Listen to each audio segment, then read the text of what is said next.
Well, folks, just hours to go before tonight's big Fox News debate, and a lot of eyes are on Ron Paul. He is making a big push to win over caucus goers here in Iowa. His campaign events here are packing in some of the biggest crowds.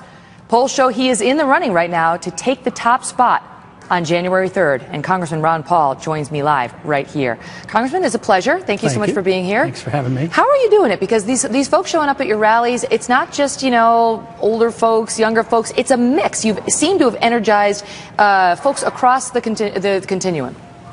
I don't know exactly what has happened because I've been saying the same thing for 30 years, but all of a sudden, you know, there's a lot of excitement. I think it's the conditions of the country and the conditions of the world because my policies have all been the same. I've been saying the same thing, but there's a lot more enthusiasm. But I think, sadly, it might represent how bad off we are in this country. The economy is in shambles, and I had talked about that and warned about it.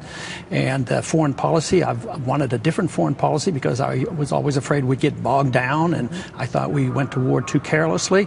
And the American people now, statistically, are with me on these things. They want the Federal Reserve audited. They want our troops to come home, and they don't like going into wars carelessly. So I think the issues have come around, but also the enthusiasm is building. The money's coming in easier. We have more volunteers, and we have a better staff now than we did before. So it's all coming together, and we feel pretty good about it. Obviously, the support is ginning up behind you, in particular here in Iowa. But you mentioned foreign policy. Right. That has been a big question mark about you and your campaign, and folks talk about, in particular, your stance on Israel and how you say you're not going to step in if Iran gets the nuke and Israel's on its own, and you know that is anathema to many conservatives. Yeah, it's interesting that you say that's the problem, and I see that as my asset, because when I go around the country, and when I go to the campuses, this is where I get the loudest applause. They're tired of it. 65% of the American people want us to come home from Afghanistan, even higher than that. So I would say that it's not a problem. I'm not denying the fact that there's still a lot of people in the Republican Party who are much more anxious to go to war than I am. But all I'm doing is defending the conservative constitutional position that you go to war infrequently, and when you do it deliberately under a proper authority, which is a declaration of war. You fight these wars and you get them over with. But so I don't think that's an unpopular position, and I think the Republicans are now very frustrated, especially now because the foreign policy is being run by Obama, and it's a lot easier to attack his foreign policy. Well, you talk about Obama foreign policy and how bad things are in the country right now. Do you think that any of the GOP candidates who are going to be on the stage tonight could beat President Obama? Oh yeah, I think all of us would have a very, very good chance because, you know, the country's very down on it. And, you know, in some ways, I see this a little differently, in a different perspective, because I don't see Obama as the problem. I see our problems as, you know, monetary system, deficits been run up, economic policies of the last 40 years. Republicans and Democrats have been in charge all that time.